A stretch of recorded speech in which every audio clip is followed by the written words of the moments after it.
Alhamdulillah, saya ucapkan di hari Allah Subhanahu wa Ta'ala. Ini hari aku telah menginjak lagi bumi Jakarta. Sudah hampir 4 tahun lamanya saya tidak bersuara. Sejak fajar masih menggantung pucat di langit Jakarta, gelombang manusia mulai bergerak. Dari ganggang sempit, dari kampung-kampung pinggiran, dari sudut-sudut kota yang selama berabad-abad hidup dalam bayang-bayang kuasa kolonial. Mereka tahu, hari itu bukan hari biasa. Hari itu adalah hari kembalinya Presiden Soekarno ke Jakarta. Massa terpecah dalam 3 arus besar. Arus pertama mengalir ke Bandara Kemayoran. Di sanalah pesawat akan mendarat. Di sanalah sejarah akan menyentuh tanah. Arus kedua memenuhi kawasan Istana Merdeka. Halaman istana telah disiapkan untuk seremoni resmi. Protokol disusun dengan hati-hati, karena Jakarta saat itu masih berada dalam masa peralihan dari administrasi kolonial menuju pemerintahan Republik Indonesia Serikat. Satu kesalahan kecil bisa menjadi isyarat politik, maka semuanya diatur dengan penuh kewaspadaan. Arus ketiga menyebar sepanjang jalan dari Kemayoran menuju pusat kota. Sepanjang jalur konvoi, dari bandara hingga ke jantung kekuasaan. Lalu lintas dibuka khusus, rute diamankan. Jalanan yang biasanya dikuasai kendaraan dinas kolonial, kini menunggu iring-iringan pemimpin republik. Simbol-simbol kolonial mulai menghilang. Merah putih berkibar lebih berani di gedung-gedung. Spanduk Indonesia Merdeka membentang di sudut-sudut kota. Tulisan tangan rakyat tergantung di pagar, di tiang listrik, di dinding toko. Jakarta menjadi pertemuan antara keharuan, rasa lega, dan harapan akan masa depan yang gemilang setelah terbebas dari belenggu penjajahan. Jakarta berubah menjadi lautan euforia. Di balik gegap gempita itu, persiapan tetap serius. Pasukan keamanan berjaga, petugas palang merah disiagakan.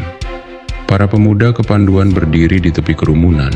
Mereka membangun barikade, memastikan tidak ada masyarakat yang sampai menerobos hingga ke badan jalan, agar perjalanan rombongan presiden tidak terhambat. Selain itu, para pemuda kepanduan juga berperan untuk membantu petugas palang merah.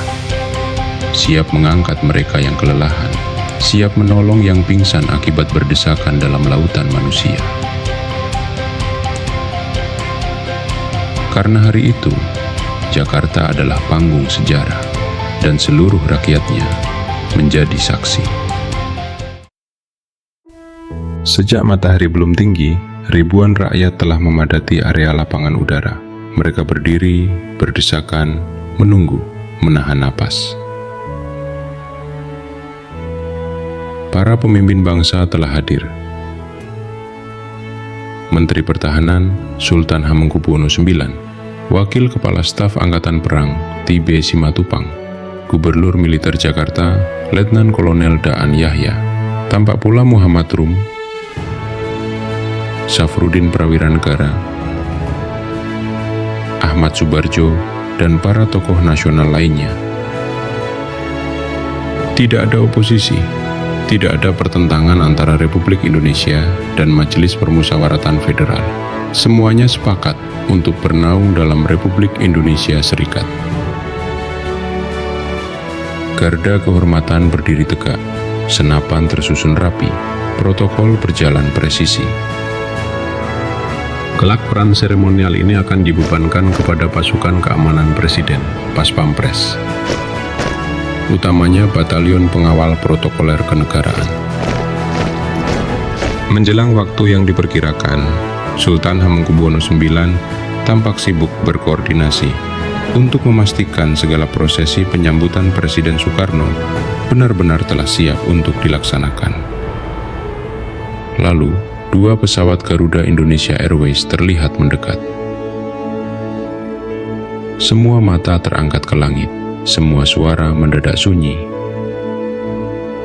Hari itu adalah hari pertama Maskapai Nasional Indonesia, Garuda Indonesian Airways, mengudara. Penamaan itu merupakan keputusan Presiden Soekarno dari hasil lanjutan perundingan tentang hasil konferensi meja bundar pada 21 Desember 1949.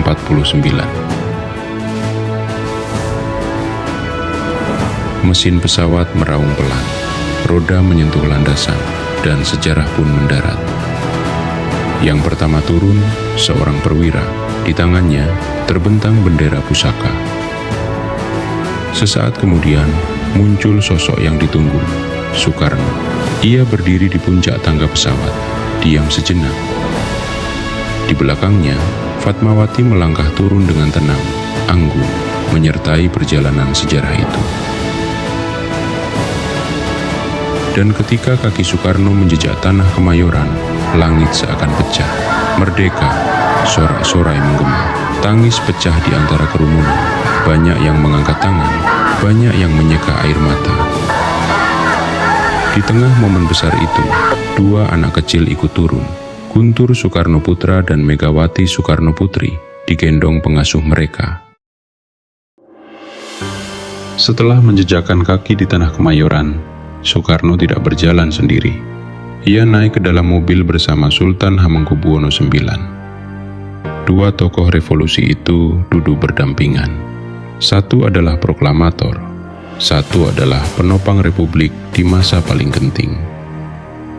Mesin kendaraan dinyalakan, iring-iringan mulai bergerak. Dari Bandara Kemayoran, konvoi melaju perlahan menuju pusat kota, melewati Kemayoran, Lapangan Banteng, kawasan Pasar Baru, Harmoni, hingga Jalan Merdeka. Setiap ruas jalan menjadi lorong sejarah. Di kiri dan kanan, lautan manusia tak bertepi. Rakyat berdiri berlapis-lapis, berdesakan, mengangkat tangan, meneriakkan satu kata yang sama, merdeka. Banyak yang memanjat pohon, naik ke atap bangunan, bergelantungan di balkon toko-toko tua. Mereka rela mempertaruhkan keselamatan hanya untuk melihat sekilas wajah pemimpin yang selama ini menjadi simbol perlawanan. Konvoi bergerak lambat, sangat lambat, bukan karena protokol, tetapi karena cinta rakyat terlalu padat untuk ditembus. Beberapa kali, Soekarno berdiri dari dalam kendaraan. Ia mengangkat tangan tinggi-tinggi, membalas gelombang sapaan. Setiap lambaian disambut gemuruh, setiap senyum dibalas air mata.